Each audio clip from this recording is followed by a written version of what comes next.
Donc nous allons maintenant passer à la partie exercice, d'accord. On va donc faire l'exercice 20, page 156 du livre. Alors ici, donc ce qui est difficile, c'est justifier, d'accord. Savoir la réponse c'est évident, mais je pense que justifier c'est difficile pour beaucoup d'élèves. Alors vous avez deux nombres, attention, vous voyez il y a une racine là, il y a une racine à l'intérieur, donc c'est pas évident. Il faut justifier d'abord que, avec le sens de variation de la fonction racine carrée, que racine de 3 c'est supérieur ou égal à racine de 2. Donc on fait un tableau de variation, voilà, comme on a vu dans la partie leçon, dans l'exercice méthode. Donc ici je dois prouver que, justifier pardon, que racine de 3 c'est supérieur à racine de 2. Donc tout d'abord je fais le tableau de variation. Je place 3 et 2, donc de manière en respectant l'ordre. Et je cherche donc des images. Les images c'est racine de 2, là c'est racine de 3. Et on voit bien que racine de 3 est au-dessus de racine de 2, donc racine de 3 est supérieure à racine de 2. On peut aussi dire supérieur ou égal, même s'il n'y a pas égalité, ça n'est pas grave. On met racine de 3 supérieur ou égal à racine de 2. Donc là il n'y a pas de problème, on peut mettre supérieur strict, mais là on prend l'inégalité, on dit large, ça ne change rien. Autre rédaction possible, que je ne fais pas en général, mais on me l'avait demandé dans le cours. Comment on peut justifier sans faire tableau de variation? Donc on dit que la fonction racine carrée est strictement croissante sur 0 plus l'infini. Ça c'est ce qu'on a mis avec la flèche là, ça correspond à ça. Ça correspond en fait, toute cette phrase là correspond au tableau.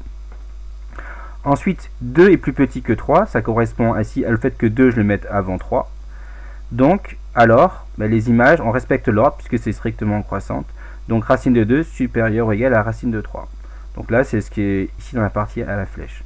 Donc vous voyez que là, cette phrase-là remplace finalement le tableau. Donc c'est comme vous voulez, si vous préférez une version plutôt écrite que plutôt, je dirais, schématique. Question 2. Il faut justifier que racine de 3 moins 1 est supérieure ou égale à racine de 2 moins 1. C'est tout simplement les règles sur les inégalités.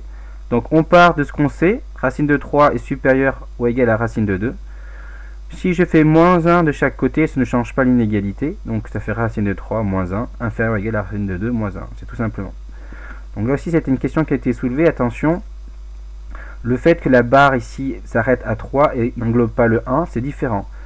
On fait racine de 3, la valeur de racine de 3 moins 1, alors que là, on prend la racine du résultat de 3 moins 1, ce qui ferait racine de 2.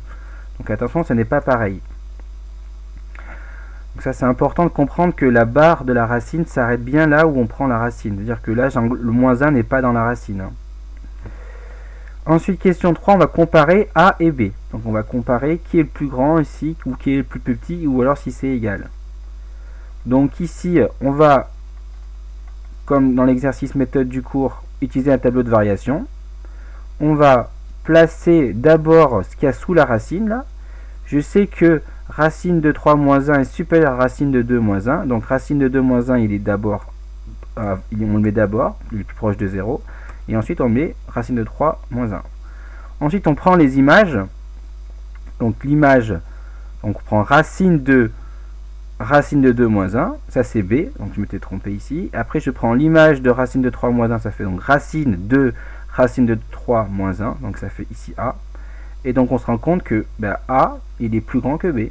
Donc c'est-à-dire que racine de 3 moins 1 est supérieure à racine de 2 moins 1. Donc c'était un exercice un peu difficile, mais vous voyez comment on peut justifier en s'appuyant sur le fait que la fonction est strictement croissante. Et ça, pour l'utiliser, je trouve qu'il est plus simple d'utiliser un tableau de variation pour illustrer votre raisonnement.